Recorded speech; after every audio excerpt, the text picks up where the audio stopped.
Daddy's Working, Episode 1. What is up? Look, I'm going to start everything out with a damaging admission. I'm going to let you in behind the scenes over here at Daddy's Working headquarters. I am not the husband that I should be. I am not the father that I want to be. I'm not the son I would have wanted. Just ask my dad when I was a teenager. I don't know how he didn't kill me. I'm still here, thank goodness. And that's really why I'm doing this. So you know that if you've worked from home, if you have a home office, if you're taking calls, if you're doing presentations, if you're recording at home, there's always going to be that storm coming down the hallway, rambling down, coming at you, your kid vying for your attention. And right before he breaks into your office, Mommy saves the day and says, "Daddy's working." Don't go in there. You've heard it, I've heard it, and that's where the idea came from. But what this is about is me wanting to be a better husband, me wanting to be a better father, me wanting to be a better son, because I believe in constant improvement. If you're not getting better, you're dying. And these episodes will be little anecdotes and stories and lessons that I've learned as a husband, as a son, as a father, sharing them with you, and me getting clearer on what I learn from these things so that I can improve. And if we're lucky, if the stars align, maybe you will get a lesson or two, something that will hit home with you, something that'll make you think, something that'll motivate you to get better. And if I can do that for you just one time, then I know this world's going to be a better place. So let's just dive in, okay? Why husband? Why husband first? So a while back, we were hanging out with Cupcake's cousins. We're good friends with her cousin and his wife. And we have kids the same age, just about. I think their daughter might be just a little bit younger. We were having some barbecue because we were in Austin, Texas, and we had this thing that I called a brontosaurus rib. It looked like, if you watch the Flintstones when he gets that rack of ribs on the side of the car, it looked like those. Just really big and kind of charred on the outside and juicy and smoky and delicious. And we're chowing down on those and we're having drinks. And her cousin's wife is telling us about being a mom and how sometimes it's great, sometimes it's not, but how her husband comes first. And it got me by surprise because so many people just talk about their kids coming first and their kids being everything. And the way she put it was, hey, he was here before the kid, and when she leaves, he'll still be here. So he is number one. And I never forgot that lesson. And that's why I'm sharing it with you today. It was so impactful and so true. Me and Cupcake, we were together for a good 7 or 8 years before we started thinking about kids. And now we have a beautiful little boy. And we love him with all our hearts. But my number one baby is always going to be Cupcake. And then my son, because I know that when he grows up and he leaves the house and he goes to make his own way, it's going to be me and Cupcake. And so that's why I focus on being a better husband. And so some of the ways that we're doing that, and if you guys don't know, Cupcake runs the podcast factory with me. So we have the good fortune or the terrible fate, depending on how you look at it, to be working together for a common goal, for a common purpose. And so while I run the front of house, the marketing, the writing, creating assets, sales, all that stuff is me on the front end. Behind the scenes, making sure that our clients are happy. And if you ever listen to any of our case studies, you'll hear how happy they are. It's because of Cupcake. Okay, it's because she is always taking care of our clients to make sure that they have everything they need and they are happy.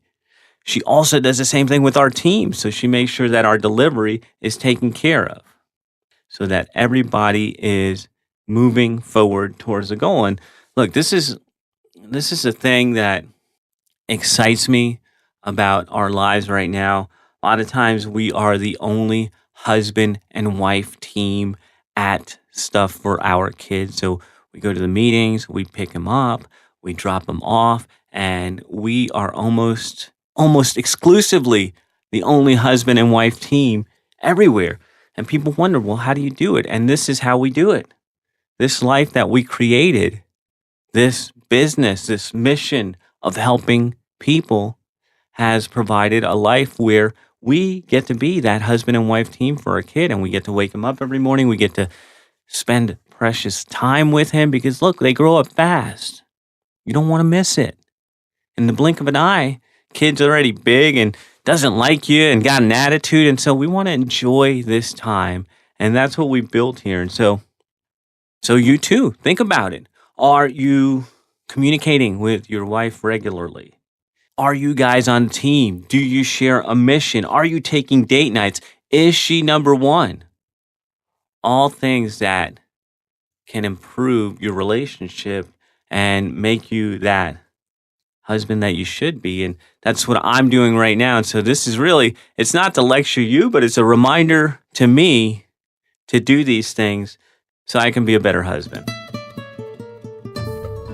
So it was way back in maybe 2002. I was still an electrician. I was still working for the man, slaving in the heat, 7 to 3:30 in the hot Florida sun, wearing 40 pounds of tools around my belt. Probably didn't weigh more than about 130 pounds, soaking wet, back aching, miserable, hating life. And I met a friend who would change my life. And it was quite simply by introducing me to a book I had never heard of. And back then, it was hard for me to read a book because I was tired from working all day. And when I came home, I didn't want to do anything. And just typical blue collar, put all my effort into work and then want to chill when I get home. But a friend introduced me to this book, and I was eager for growth because I really knew that I was too young to be so tired. And my life could not just be building things for other people. And she put me onto this book. You may have heard of it. It's a classic. A lot of people talk about it. A lot of people reference it. But not as many people live it. It's by a guy named Robert Kiyosaki. It's called Rich Dad, Poor Dad. And if you haven't read it, just drop everything, turn off this show, and go get yourself a copy. Reading this book made me realize how unhappy I was working for someone else and how I would continue to be unhappy if I didn't create something of my own. And because of that, I finally left the job. It was a couple of years later where I finally left the job. There was some circumstances that made me realize I had to do it. And I'll share that maybe in another show. But it took a couple years, but I finally took the leap of faith. I only had about, I think it was just one paycheck, maybe $500 in my pocket. I didn't have any savings. I didn't have anything. And I left the blue collar world to go and chase riches in real estate. Because I always knew that real estate was the great equalizer. People made fortunes in real estate. And I had read books and studied some courses, and my mom had bought me Carlton Sheets. If you guys don't know who Carlton Sheets is, probably heard of No Money Down Real Estate Investing. I'm pretty sure he's the daddy of that. His course was called No Money Down, so I'll give him credit for that. But I knew that if I was going to have a chance at being an entrepreneur, if I was going to have a chance of building something on my own, that real estate was going to give me the best shot. And so what I did was I quit my job. I looked in the paper or online and I found a real estate school that was starting classes in about a week, and I registered, put on my credit card because I had to keep that $500 cash I had. And I did the course, got my license, and within a couple weeks, I interviewed a couple brokers and finally settled at one of the bigger name brokerages because they had a lot of training and a lot of support. And my thought was that if I'm going to invest in real estate, I need to be involved in real estate. And the only way to be involved, to learn, and to get paid was to be a real estate agent. So while I was trying to figure out how to put a deal together, I may as well show some houses and make some commissions and get this thing going. And it was about a month later where I had my first paycheck, something like $2,000 or $3,000, more than I made in a month in the electrical job. Yeah. I know you were getting into that, but what kind of marketer would I be if I didn't make you an offer? So check this out. How would you like to spend more time with your family and less time on your business? Before anyone chooses to do business with you, they need to know one thing. Can I trust you? But building trust can take forever, and I know you don't have that kind of time. But what if there was a way to build trust in minutes instead of years? Would you want it? I know you would. So go grab yourself a copy of my Digital Daddies Toolkit. Inside, you'll get my top 3 speed influence tools to make you a trusted expert in any market fast. Go to daddiesworking.com/DDT to grab your copy today. Like, yes, sir, this is it. And it wasn't much long after that where my dad and I partnered up to buy my first house, or our first house. And then we were into the rental game, and boy, there's so many stories that come off of that. But one of the most important things that came from that was that I actually met Cupcake, my wife, on my first real estate closing, the first deal that Dad and I bought together. Boy, she was so pretty and had these Gucci glasses on and this big smile and this nice skirt and heels and just pretty as could be. And she's doing this closing, and I should be thinking about what I'm going to have to do to rehab this place and what I have to do to get it rented. And all I could think about was, man, I got to take this girl out. So what I usually tell people when they ask how we met is I closed 2 deals in that day. I closed a house deal, our first real estate deal, and I closed a deal with Cupcake because I got a date and we went for coffee, and we've been together pretty much ever since. And that wouldn't have happened if I didn't take that risk, if I didn't leave the security of that job and that tiny little paycheck and the misery that I suffered every day to get it. But how many people out there do you know that are looking for guarantees in life? So many, and they think that the security of a paycheck is where it's at. And really, that's more of a prison. So anyways, back to Rich Dad, Poor Dad. In the book, and this is a spoiler alert, if you haven't read it yet, I'm going to spoil it for you, but he had 2 dads, and he had a rich dad and a poor dad. Shocking! And they taught him different lessons, and I actually have lived that life. And I know that I've been fortunate to be blessed. And Dad, my biological dad, taught me so much about hard work, taught me so much about being a good family man, about being a good provider, about showing up. And he had some terrible jobs and would work all day and get mistreated, and then come home at the end of the week and hand his paycheck over to Mom to make sure that all our needs were taken care of. And we didn't even thank him for that. We didn't even appreciate him for everything he put in.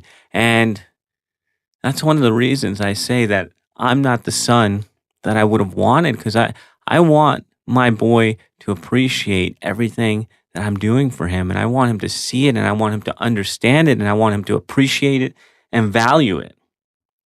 I wasn't like that. And so I got a second chance to be a son. Look, my relationship with my dad now is awesome. We figured things out, and I just like hanging out with him and having fun with him. And my dad, he taught me so much about being a good man, and he's taught me how to take care of the house and how to take care of the yard and make sure that it's presentable and all that through hard work. Now, I ended up getting a second dad later in life. And this is where I learned some new lessons. And this is where I had a new opportunity to be a better son. And this is my father-in-law. This is Cupcake's dad.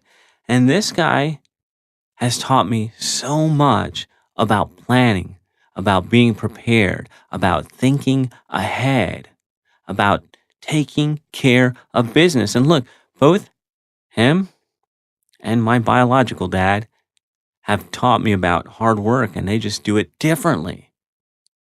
My father-in-law, he does a lot of that hard work in his head. My biological dad, he does a lot of that hard work with his back. And I feel lucky to have lessons from both of them to teach me to be a better father to my son. So both of them taught me about hard work, about listening, about planning, about practicing what you preach. And so I want to pass those lessons on to my son. I want to share a story with you about how delusional I was. And I probably haven't shared the full story with you, but when Cupcake and I decided to have a kid and we couldn't do it naturally, we adopted. And we were okay with that because we know that the stories that you share, the time that you spend together, that's what makes family, not necessarily blood. And maybe I'll share a deeper story with you on that at another time. But I had this crazy idea. When we were talking about our son coming home, I was already working from home. Cupcake was working for a big corporation. And I told her, look, I work from home. How hard could it be? I'll take care of this kid. No worries at all. When that kid came home, there was no way on earth I was going to be able to do that. And I found that out pretty quickly. And Cupcake and I had to reevaluate, and we had to decide what we were going to do. And I asked her to join my team at the podcast factory. She said yes, even though she had a really great corporate job. She was going to come help me build this thing. And it was because we wanted to be with our kid. We wanted to support our kid. We wanted to bond with him. And we knew that we had to take this risk and go in on this business together and this adventure together as a team. So one of the things that we did when he first came home was we were trying to just take him out to these gymboree things. And if you've never heard of one, it's like just a gym for kids with little obstacle courses and seesaws and all that stuff inside, because you got to be inside because the Florida heat is crazy. You will go outside and you will melt. So you can't take kids to the playground in the summer, so you take them to Gymboree. And when I took him there for the first time, I noticed something weird.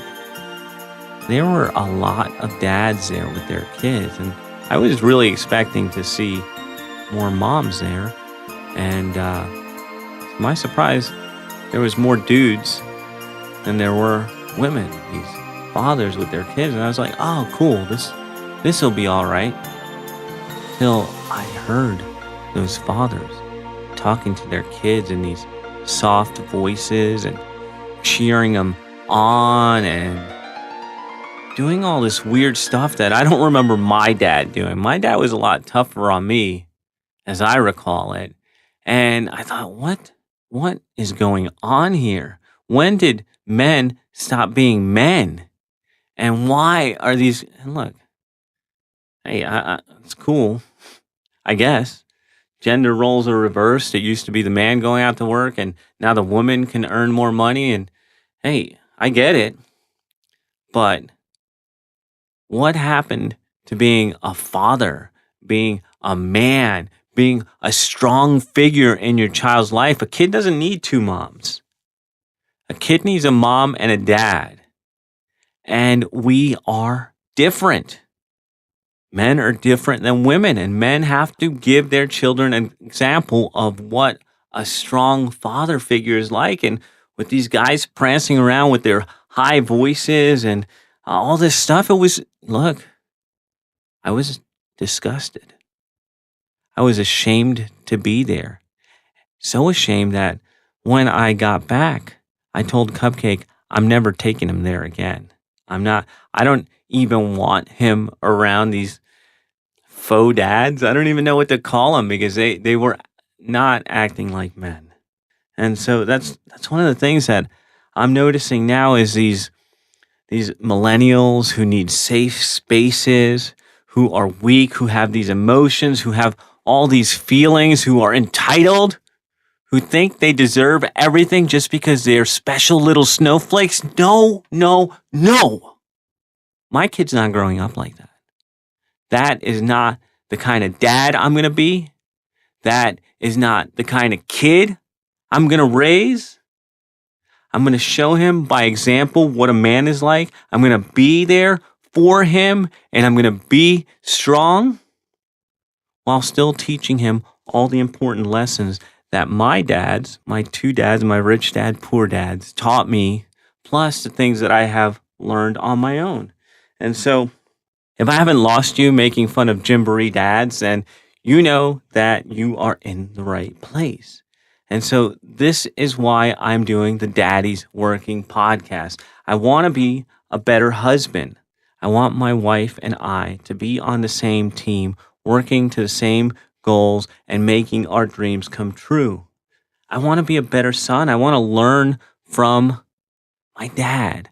I want to take those lessons and I want to practice them and I want to share them with my son so that I can be a better father, taking the lessons that I've been taught, plus the ones that I've learned on my own, and sharing them with him so he has every advantage to be a strong man in today's world. So that's what this is about. Look, next time, we're going to talk about a big failure. We're going to talk about my palace of shame. We're going to talk about the lowest point in my life and how I came back from that. Thank you for tuning in, and I'll be back in your earbuds next time. This is thepodcastfactory.com.